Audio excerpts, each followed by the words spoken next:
Hi everyone, welcome to Living and Learning in the Kitchen, Easy One Pan Meals. I'm Justine Kabitowicz. I'm the Nutrition and Resource Coordinator here at Rose of Sharon. Welcome today. And before we get started, I wanted to take a moment to thank our funders. We have many funders, and without their support, we wouldn't be able to bring you these programs. So thank you so much to our funders. Before we get started with some recipes, I just wanted to talk about some nutrition facts for some foods that show up most of the time or a lot on the one pan meals. So the first vegetable that I love, one of the most favorite vegetables I have, is the peppers. So peppers are vibrant in color. They really make your plate look like a rainbow. They're very high in vitamin C, so very good for your immune system. Also in vitamins A, which helps your eyes, for your eyesight. B6 and B9, which is very good for when you're pregnant, well, all the time, and when your children are growing. And it's also high in vitamin K and potassium, so helps with your energy. Also high in calcium and iron. Potassium I have twice, and magnesium. So those are all minerals that we need in our diet and in our bodies to help us relax, help us grow, give us energy, and help our bone health and brain health. And then they're also loaded with antioxidants, which are anti-inflammatory components that help to just relax the body, help our bodies to fight off disease, helps with some toxins in our body, helps to neutralize those, if to put it simply. They are also high in capsaicin and other plant compounds, so also anti-inflammatory double. And then they're high in fiber, so help with our digestive health, so help, with elimination, and also fiber also helps to absorb the toxins in our body and helps them to eliminate out, which is what we want. We don't want toxins running around our bloodstream. They're also they have a high water content, so help keep you hydrated. They help to lower your blood pressure. And like I said, they help your immune system. So a great way to, give your body those nutrients. And also, especially with children, they're really vibrant in color, like I said. So, with a dip, if they don't like them cooked, you can have them with dips. Kids love dips. So, it might help them to try this vegetable if they've never tried it before. And then another vegetable that I want to talk about is the zucchini. So that also shows up a lot in one pan meals. Zucchinis come in a couple of different, 2 or 3 colors. So you can see them here, yellow. They have like a striated, stripy, sort of between yellow and green, and also just a dark green. So the zucchini is also known as a courgette in other parts of the world, and it's from a family of melons and spaghetti squash and cucumbers. So they're all related. Maybe they're cousins. So it's also classified botanically as a fruit, so that's an interesting fact. And like I said, they range in color. They're high in vitamins A, the B's for energy, C for your immune system, and K as well. And then also high in minerals.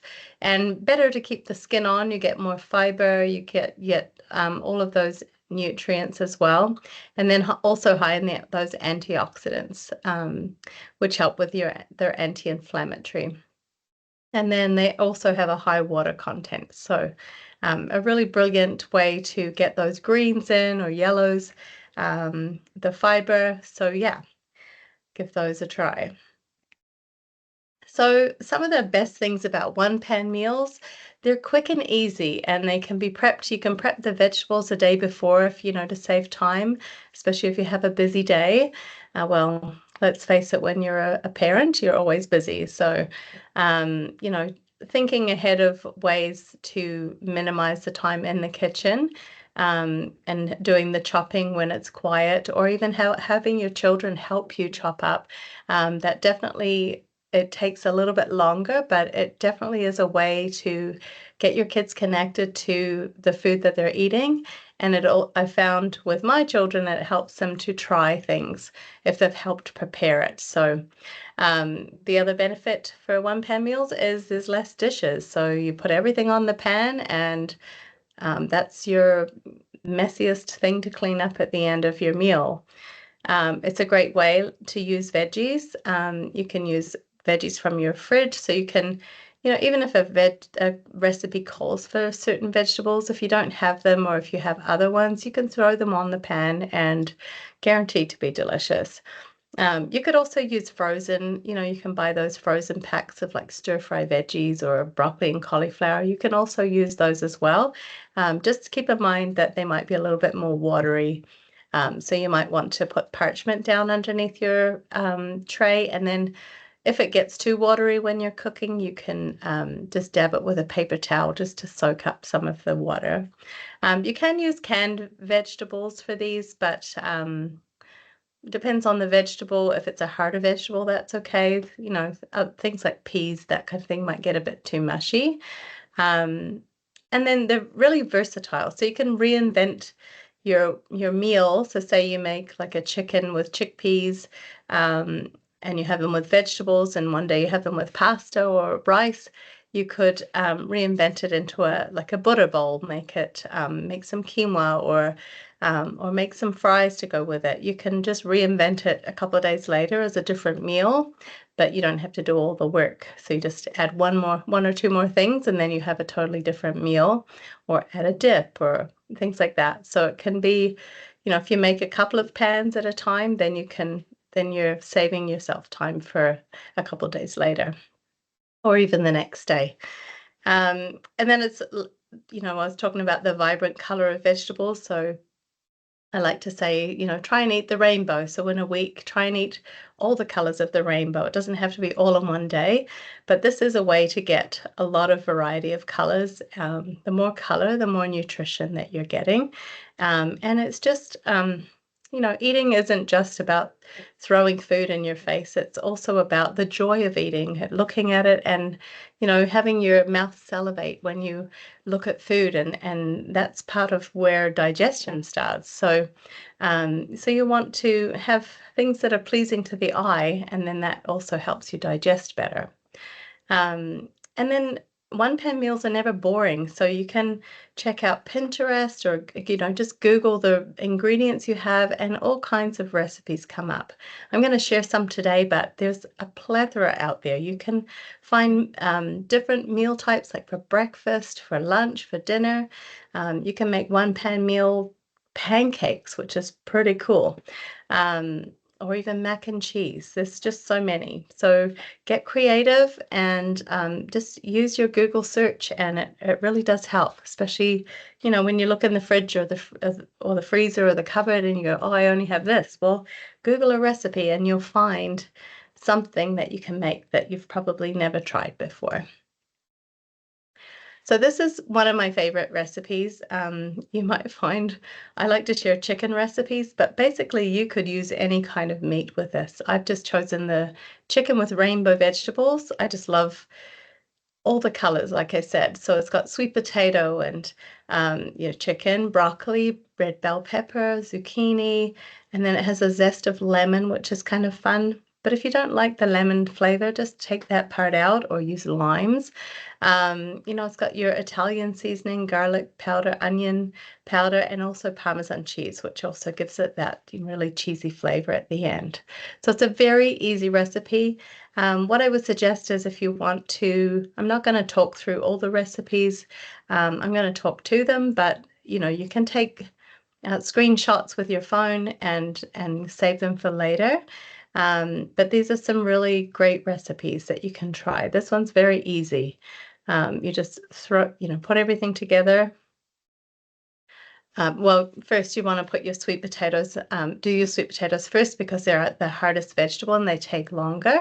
And having olive oil on hand is always great. So you want to just toss them with olive oil and sprinkle some salt and black pepper on them, and then keep that bowl handy so that you can use it for the other vegetables in a little while.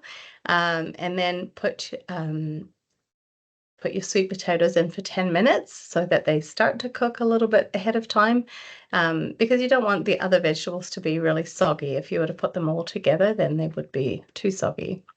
And then the bowl that you used previously for the sweet potatoes, you can pop your chicken, your broccoli, bell pepper, zucchini, yellow squash, or you can use, you know, different types of zucchini, a yellow and a green zucchini. And you want to drizzle it with the remaining olive oil, add all your spices, and then transfer it to the sheet pan with the sweet potatoes, and then pop it in for another 15 to 20 minutes. And you can, put it on for 10 minutes and then set a timer and then turn them over so that they get more of that roasted feel to them. And then at the end, when they're ready, so you want to check the chicken, very important, to get like a meat thermometer if you can, and make sure that the middle of the chicken, so you want to put the meat thermometer in the middle of the chicken, but not touching the pan, because that will give you a false reading, but you want it to be 165 degrees Fahrenheit internally. And then you want your vegetables also to be tender but not mushy, and then just sprinkle them with Parmesan cheese. If you have picky children, so with any of these recipes, if there's any spices that you think they might not like, you could also do 2 pans and just do for the children, olive oil and salt and pepper. So it's just very basic, and then maybe they can sprinkle the Parmesan on themselves. Just give them a little bit of autonomy there. And then sort of ease their way into the spices if they're a little picky. And this is another, chicken recipe. Sorry, I must like chicken a lot. So this is a very simple Greek style lemon garlic chicken. So it calls for 8 Yukon Gold potatoes, about 3 pounds worth. But those little mini potatoes that you get at the store, you could also use those. They have red ones and the gold ones as well.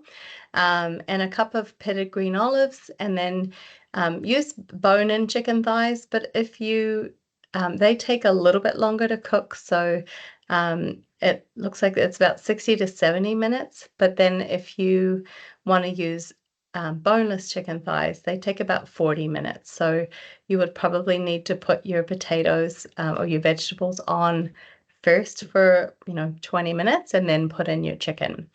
It also calls for olive oil, lemon juice, garlic cloves. If you don't have garlic cloves, you can also use garlic powder. I would just do like maybe half a teaspoon to a teaspoon. You can, use your intuition with that one. Some salt, dried oregano, pepper, and then also some chicken broth. So it's a very easy recipe. You want to preheat your oven to 375. Wash your potatoes. Like any vegetable, you want to wash them before you use them, just because they've traveled far and you just don't know what kind of bacteria that might be on them. So, washing is the best idea before you eat anything from the store or from the ground. You want to scrub your potatoes and cut them into wedges, or if you're using the mini potatoes, depending how small they are, you may not need to cut them. The larger ones you may want to cut in half. And then pop them in a roasting pan, top with olives. If you want to use olives, you could always put them on the side as well. And then in a small bowl, whisk up your lemon, your oil, lemon juice, your oil, your garlic, salt, oregano, and pepper until it's all blended evenly, and then drizzle it over the chicken and potatoes, and then pour chicken broth around the chicken into the pan. So you want to use a pan with this one that has a bit of depth to it, not like a sheet pan, just so that you don't have liquids drizzling into your oven. And you want to bake it uncovered until the thermostat on this one, it says reads 170 to 175.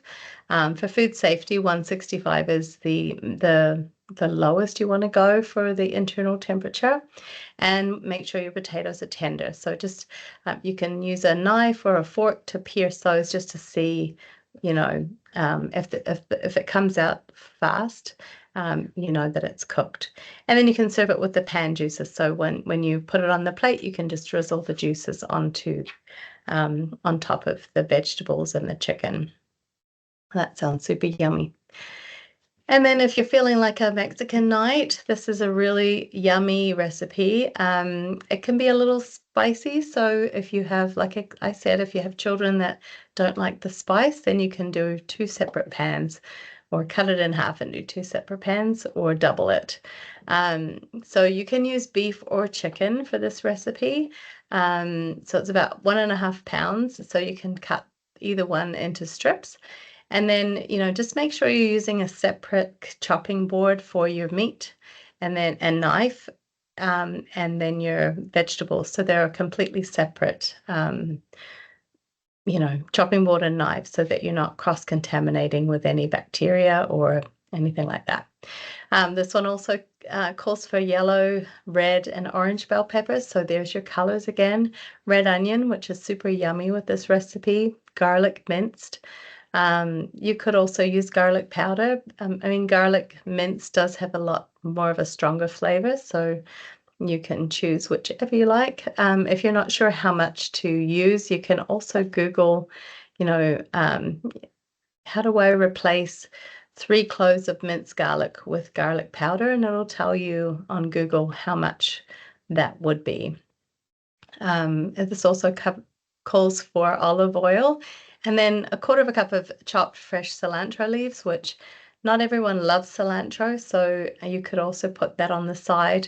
Some people have the gene where it tastes like soap, and some people just love it. So, there's 2 different camps there. It also calls for a couple of tablespoons of freshly squeezed lime juice, and then you can choose flour or corn tortillas warmed up. I really love, I bought these corn tortillas. Our family is gluten-free, and I bought these corn tortillas from Farm Boy, and they have white corn, yellow corn, or they have like a purpley color corn ones. And what I do is I have to do one at a time, or if you have a big pan, like a frying pan, and obviously it's adding more dishes if you really want to do more dishes, but I just put a little bit of oil in the bottom, like a tiny bit, and then put each tortilla on, and I cook it on a higher temperature, not so that it burns, and then flip them over, and they get kind of a little bit crunchy. So those have been our favorite in our family, but you can use all kinds of different ones. But yeah, there's a helpful hint from me. And then there's a chili powder mixture that you can use. So it's chili powder, cumin, oregano, and paprika, and salt and pepper to taste. So super yummy. So you can put your mixture together in a separate bowl, heat up your oven to 425, and lightly oil your baking sheet or use a non-stick spray. I also like to use parchment for that. Sometimes it gets a little soggy, but yeah, it depends on your pan. So if you want a quicker cleanup, parchment paper is your friend. You want to place your chicken, your peppers, onions, and garlic on a single layer of your baking sheet, and then stir in olive oil and chili powder mixture gently to toss to combine. You could also do that in a bowl if that's easier. Sometimes having it in a bowl, it's adding another dish. I know, I'm sorry. But sometimes it helps to distribute it a bit more evenly. And then you want to place it into the oven and bake for 25 minutes, or until the chicken's completely cooked through and the vegetables are crisp and tender. And then you can stir in your cilantro or leave it on the side for everyone to put themselves. And you can also add lime juice. So those 2 could be optional. And then you want to serve them with your tortillas of choice. Also, you could add in sour cream, either pico or salsa. And I also like to use a couple of avocados, a little squeeze of lime juice, some salt and pepper. Sometimes I add chopped up green onions to make a guacamole. And if you like a little bit of heat to your guacamole, you can add some cayenne pepper. So there's a little helpful hints from Justine. And then for those of you who like fish, you can use salmon, or you could choose a different type of fish, whichever you like. So this is just a lovely recipe. Fish, especially salmon, is very high in omega-3 fatty acids, which is very good for our skin, our brain, our nails, and it's anti-inflammatory as well. So this one calls for a bunch of asparagus. And I just saw the other day that if you first you want to chop the ends of your asparagus, but if you soak it in a couple of teaspoons of water, teaspoons of sugar and a cup of water, and just for like 10 minutes, it helps to take out the bitterness that you can sometimes get with asparagus. So it's a large bunch of asparagus, 1 to 1 1/4 pounds of wild salmon. So you can either use a great big slab of king salmon, or you could do, you know, the 4 small portions, or however many you're doing. You can also double the recipes. And then your 1 to 2 tablespoons of olive oil, salt and pepper to taste, and the zest from a lemon. And you want to divide those up because you'll use it for a little bit in the sauce. So this one calls for a yogurt dill sauce, and it's you need whole fat yogurt, olive oil, garlic, lemon, the zest from the lemon, salt, chopped dill. You can use fresh, or sometimes you can get. So this one calls for 1/4 cup of chopped dill. If you use dried, you want to have that amount, so just a couple of tablespoons. And same with the parsley. So there's 1/4 cup of chopped parsley, but you can use dried as well and just have that. So two tablespoons. Or you could even just start with 1 and then work your way up just by tasting it and seeing what it tastes like. And then you want some lemon juice from the lemon, just a little squeeze, some cracked pepper to taste, and you can garnish it with lemon wedge and dill sprig. So you want to heat your oven to 375 Fahrenheit. Like I said, you want to trim the asparagus ends off, and if you've soaked them, just dry them off a little bit. Sprinkle with salt and pepper to taste, and you can put them on a parchment-lined pan. Put your salmon in the middle, and then asparagus around the outside, and sprinkle with salt and pepper and the lemon zest. Yeah, I think there's one more page. And then you want to cook it for 16 to 20 minutes in the middle of the oven. And just adjust, if you use a great big king salmon size, 16 to 20 minutes should be enough. It may need less if you're using smaller portions. So just keep an eye on that, because sometimes it can dry out a lot. Fish does not take very long to cook. And then while the salmon is baking, make your yogurt dill sauce. And yeah, that's that. Sounds like a very easy and simple recipe. If you wanted to make some rice to go with it, or quinoa or potatoes, you can also do that as well. And we have our in-person cooking classes the first Friday of the month. So I'm just sharing some recipes that we made last month in April. And we have a lady from Public Health that comes and helps us with our classes, and she provides some really great recipes that have been tried, tested, and true. And this one's a shepherd's pie. So, and this is a meat dish, and then I have another shepherd's pie one that's a lentil. So this one calls for 6 medium potatoes, cornstarch, sugar, bouillon powder. So you could use a beef bouillon powder. But if all you have on hand is like a turkey or chicken bouillon powder, or a vegetarian one, that works as well. I've done that in different recipes. Just use what you have. Onion powder, garlic powder, cayenne pepper is optional because it can make it a little bit spicy. Salt, vegetable oil, a medium onion, and you can use ground beef or turkey with this. So you can choose what bouillon powder matches it, or like I say, if it doesn't match, it doesn't matter. A green pepper diced, or you could use a red pepper if you wanted, it's totally up to you. And then 2 cups of frozen peas and carrots mixture, and milk and paprika to taste. So you want to cook your potatoes first. So this is not necessarily a 1-pan meal, but a pot and a pan isn't too much to do for dishes.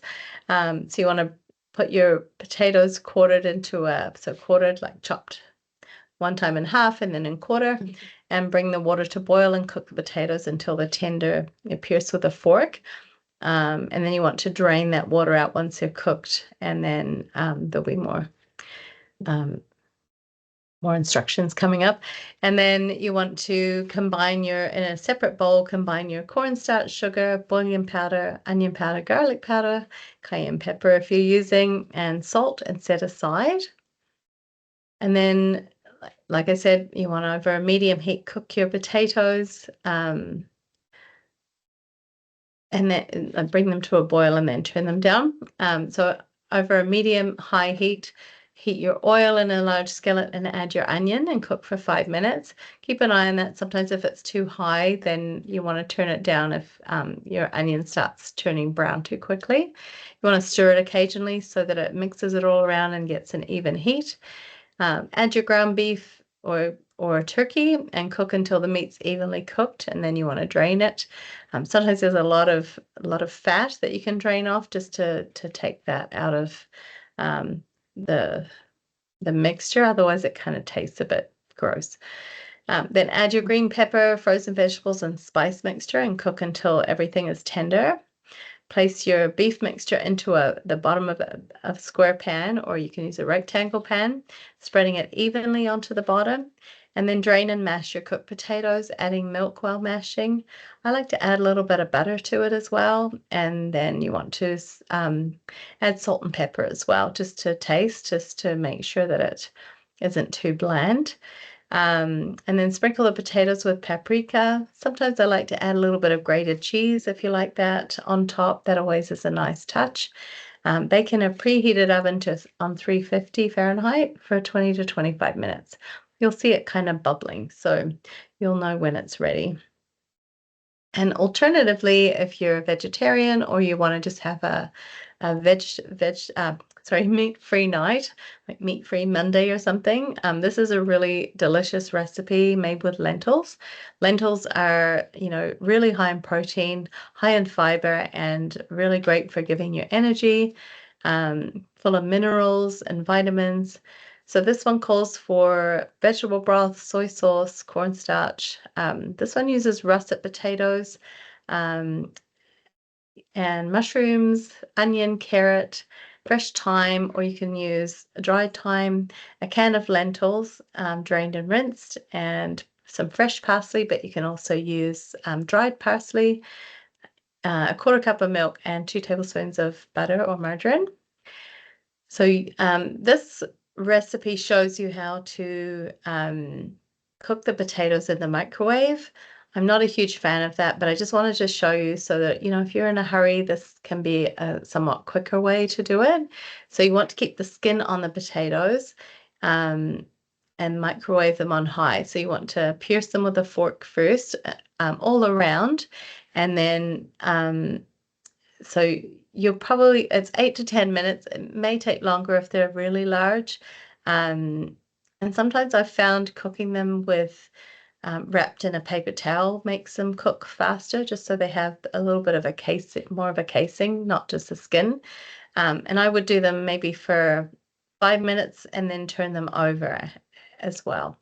So you want to make sure that when you pierce them with a fork that they're tender in the middle, or you can do a couple minutes extra and then test them again. So set those aside afterwards and cool, or you can cook them like I mentioned in the previous recipe as well. So boiling them works just as well. And in a small bowl, you can whisk together your broth, your soy sauce, your cornstarch, half of your salt and half of your pepper, and set aside. And then in a large skillet, heat your oil, cook your mushrooms, your onion, carrot, and thyme, and stir occasionally until it's softened and no liquid remains. About 6 to 8 minutes, and then stir in your lentils and cook for 1 more minute. And then stir in your broth mixture and add to the lentils, and then cook, stirring until slightly thickened, so about 2 minutes, so the cornstarch has time to activate. And then stir in 3 tablespoons of your parsley, or less if it's dried. Scrape it into a small casserole dish, like a 8 by 8 dish. And then once cooled, you can peel your potatoes. So peel the skin off. If you don't mind the skin on, you could mash them with the skin. Depends on your family.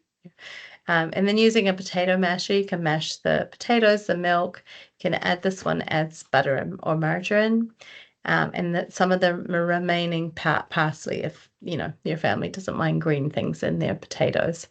I have a very picky family, so those I would probably leave out. And then spoon it over the mushroom lentil mixture and then spread it right to the edges. You can dot it with the remaining butter or margarine. You could also add the cheese on top if you like cheese. And then you can just broil it in the center rack until it's golden, about 3 to 5 minutes. You could also bake it a little bit longer if you like it more baked. And then we also made this recipe. It's a rice vermicelli with greens. It's super yummy. So it's 8 ounces or 250 grams of uncooked rice vermicelli. You could also use a different type of regular pasta like a spaghettini or, those rice flat noodles, the Thai noodles. Those also could be nice. Soy sauce, white sugar, sesame oil gives it that nice rich flavor. Fresh ginger, really, really yummy. And this is where I wouldn't use like a powdered ginger or powdered garlic because the flavor with the fresh is just, you can't change that for this recipe. It's just so good. And garlic, minced garlic, medium carrot, peeled and julienne. So julienne means, cut in strips, like quite thin strips so that it cooks really well. 3 cups of broccoli chopped into small florets. So just if you make them too big, then it's too crunchy. A red pepper, julienne again, so in those thin strips.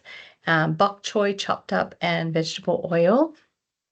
So you want to, this is the great part, you don't need to cook the vermicelli. You just pour boiling water over it into a large bowl with boiling water, soak it for 5 minutes, and then you want to drain it and set aside.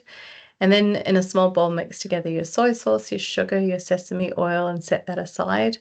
Prepare your ginger and garlic and vegetables and put them aside. So this isn't necessarily a one-pan meal, but it's worth it. And then in a skillet, heat the vegetable oil over medium heat and then swirl to coat the sides of the skillet with oil. And then cook the ginger and garlic in the hot oil for 10 seconds. It doesn't take very long. Add in your carrots, your broccoli, and stir fry for 2 to 3 minutes. Add your red peppers and stir fry for another 2 minutes. And then add your bok choy, vermicelli, and soy sauce mixture and toss together until it's heated. And then you want to serve it immediately. So like I said, if you don't have rice vermicelli, you can use the cooked pasta noodle, like a whole wheat spaghettini or a regular spaghettini. And if it's a main meal, you could add some cooked thinly sliced chicken or beef or seafood, firm tofu. Any of these recipes, you can add the type of meat that you like, I believe. You want to stir fry your meat before you do the step 2, making sure it's cooked to the right internal temperature. But yeah, a really versatile, yummy recipe. And the kids love to chop up vegetables too. And if you do it the day before, everything's ready to go. You just have to throw it together, take 5 or 10 minutes to cook everything, and away you go. And this is a really kind of a yummy recipe for if you have little toddlers or you're doing baby-led weaning, if your child's older. Just something that they can use their fingers and eat for themselves, and really good with like a ranch dip or anything like that if they like it. So it's a cup of broccoli florets, a cup of fully cooked short grain brown rice, or you can use white rice. Brown rice just has more fiber, but it takes a lot longer to cook. A half a cup of mozzarella cheese, a tablespoon of grated Parmesan cheese, or you can buy it already grated. 2 eggs, a quarter of a cup of breadcrumbs, and if you have a child that's gluten-free, you can buy gluten-free crumbs, or you can also toast gluten-free bread and then just put it in the blender and it'll make some crumbs. Just make sure it's well toasted bread because gluten-free bread takes a bit longer. And then 1/4 teaspoon of salt, 1/4 teaspoon of Italian seasoning or cumin, that's optional. So preheat your oven to 375 degrees Fahrenheit. Line your baking sheet with parchment, and then bring your water to boil and pour over broccoli in a heat-safe bowl. Let it sit for 5 minutes and drain well. Add your broccoli, rice, cheese, parmesan, eggs, and breadcrumbs to the bowl of a food processor or a blender. If you don't have either of those, you can use a potato masher or a fork to mash it to a soft consistency. Add your salt and your seasonings if you desired, or you can keep them plain. I would add a little bit of salt. And then if it doesn't seem to be holding together, add another tablespoon or two of breadcrumbs. Just put a little bit at a time so that, if it gets too dry, then it will fall apart as well. And then use a tablespoon-sized portion and make ovals to the prepared baking sheet and bake for 25 to 27 minutes on 375 Fahrenheit. So these are kind of cute. They're just really little finger food for your toddlers. So something to try and see if they like them. This was another recipe we did in our cooking class a few weeks ago, and they're really, really yummy muffins. You can make them ahead of time. You can freeze them and just bring them 1 or 2 out and warm them up for breakfast. Great for snacks or lunches. So it calls for whole wheat flour, brown sugar, oatmeal. You can use quick oats or old-fashioned, some cinnamon, baking powder, salt, baking soda, milk, vegetable oil, 2 eggs beaten, a teaspoon of vanilla, 2 apples unpeeled and finely chopped. So you want to make sure you chop them fine enough, because if you have big chunks, it doesn't cook as well and then they're too crunchy. And then 2 medium carrots finely grated. So you're getting a lot of nutrients in, a lot of fiber, a lot of goodness from the apples and the carrots. Cinnamon is really great for your blood sugar. Super yummy, hearty kind of a muffin. It's a harvest muffin. So you want to preheat your oven to 400 and then put your flour, sugar, oatmeal, all your dry ingredients into a bowl and set aside. Mix it all together. And then in another bowl, you want to whisk together your milk, oil, eggs, and vanilla, and stir in your apples and carrots, and then stir in your dry ingredients until just combined. Lightly grease your muffin tray tin, or I like to use these silicone muffin cups. They're really handy and they're washable, so there's no waste, and they just pop out of them. They don't get stuck. I find sometimes even the paper ones, the muffin gets stuck on the paper gets stuck on the muffin. And then spoon your batter evenly into 12 muffin cups and bake for 20 to 22 minutes until they're firm to the touch or the tester. You can use a knife or a toothpick. Comes out clean when you put it in. And then place the muffin in its pan on a cooling rack for about 10 to 15 minutes to let them cool, and then take them out of the pan and put them on the rack or a plate. You can refrigerate or freeze them, like I said, and then also you can make them into mini muffins. So you just back off the cooking time, and you'll need more pans, obviously, and then the cooking time is about 15 to 20 minutes, but you can test them to make sure that the batter isn't sticking to the toothpick or knife. So yeah, a really, really yummy recipe and great for little kids, big kids, mums, and really satiating as well. I've just thrown in a couple of some of my favorite snacky recipes. So these are called strawberry bliss balls, and we're coming up to strawberry season, although it hasn't been really warm enough yet, but in June we should see some fresh strawberries. So it calls for a cup of strawberries chopped, a cup and a half of oats, a cup of sunflower seeds, a half a cup of desiccated coconut, and that would be unsweetened, and then a tablespoon of maple syrup, a teaspoon of vanilla extract, and then just keep aside 2 tablespoons of the coconut for coating. And then you want to place your strawberries and all the other ingredients in a food processor or a blender, mix until a fine paste and it sticks together into a rollable dough. So you want to roll them up, refrigerate for 30 minutes to make it easier you can refrigerate it prior to rolling the balls too to make it easier. And then just use a tablespoon tablespoon portion to scoop, and then use your hands to just roll them around into balls, and then you can dampen your hands to make them less sticky, or take any rings off so that you don't get dough in your rings. And then roll each ball into the coconut mixture, and then refrigerate for a couple of hours or overnight before serving. You can store them up to 3 days in the fridge or up to 3 months in the freezer. So once they're, you can pop them in a baggie or a container.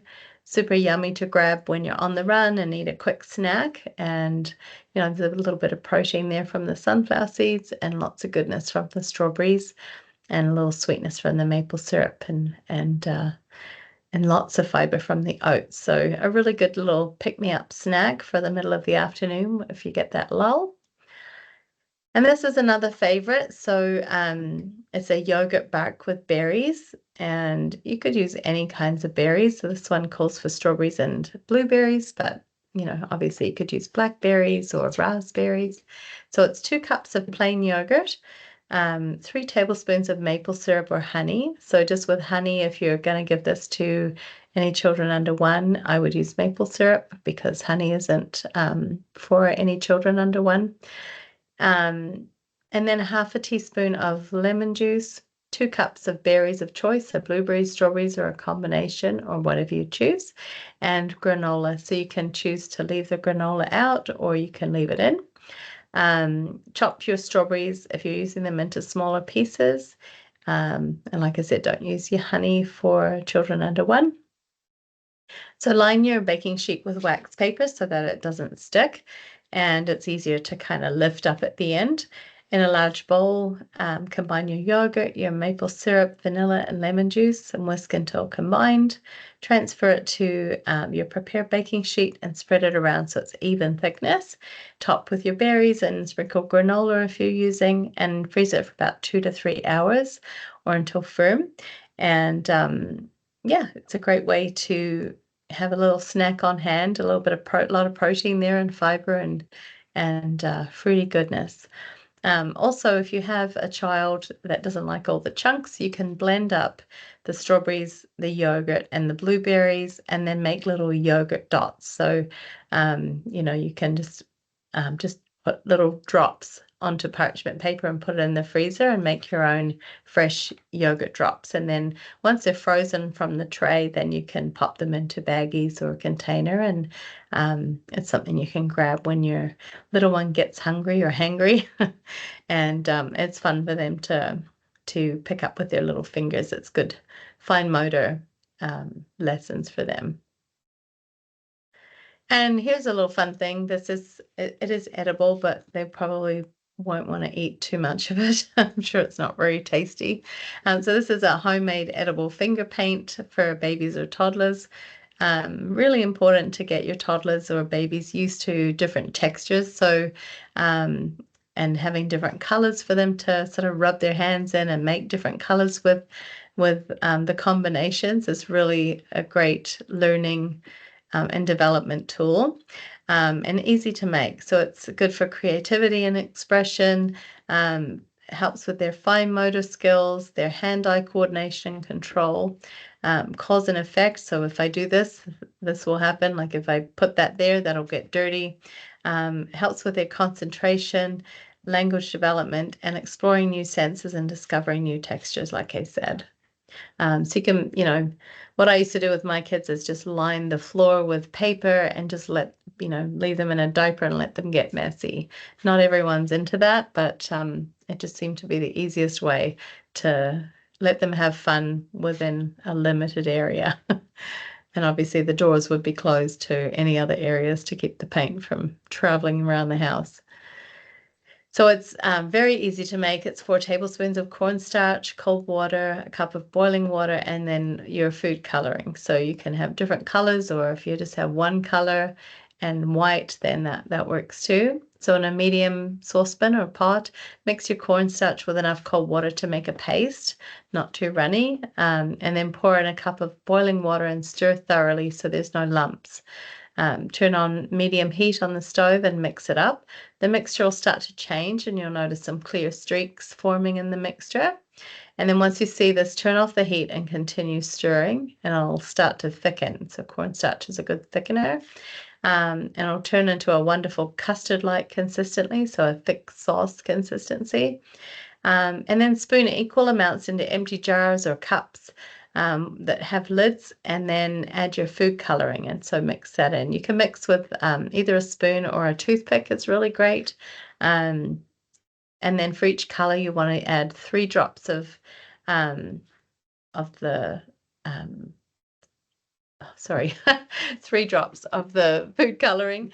And then if you want to make orange, so you add 1 drop of red and 2 of yellow to make orange. And if you want to make purple, it's 1 drop of blue and 2 drops of red. So you don't need very much. So just so be careful when you're squeezing, so it comes out very easily. And you can store it in the fridge. You can cover it with cling wrap, or you can cover it if it's a container with a lid, pop the lid on for up to 2 weeks. And it doesn't have any preservatives in it. So just give it a smell and make sure it hasn't gone bad. So I think beyond 2 weeks, I would throw it out. And even though it's edible, I wouldn't want them eating too much of that with the food coloring. Unless you're using natural food colorings, then it's not as much of a concern. If it's gone hard in the fridge, you can add a little bit of hot boiling water and leave it out for a few hours, and it'll return to its smooth consistency.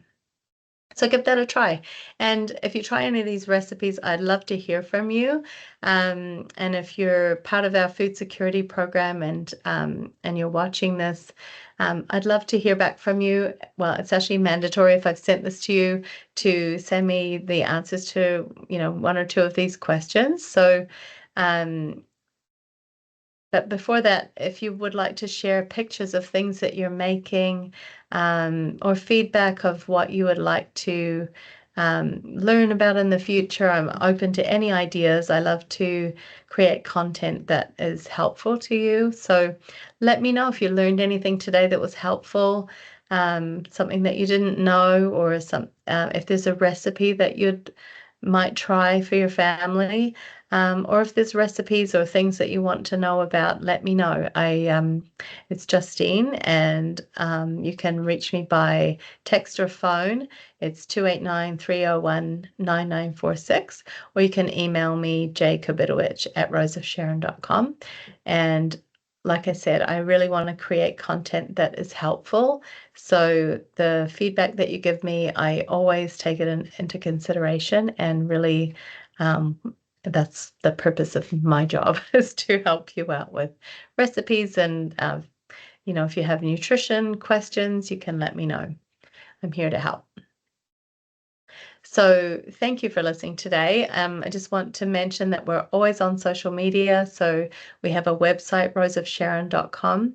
We're also on Instagram, Facebook, and LinkedIn. And then we have our Parents Connect website. And then these videos will also be posted there.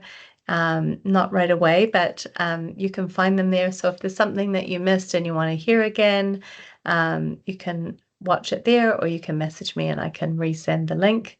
You can watch this link as many times as you like. So I do these online once a month, usually near the end of the month. And so let me know if you want to be on the roster for receiving for next month. I haven't decided what I'm going to be presenting, but it will be posted on Instagram once I do. So thank you so much for joining me today. I really enjoyed having you. And like I said, if there's any questions, let me know. It's Justine, and take care. And when you're watching this, I hope you enjoy.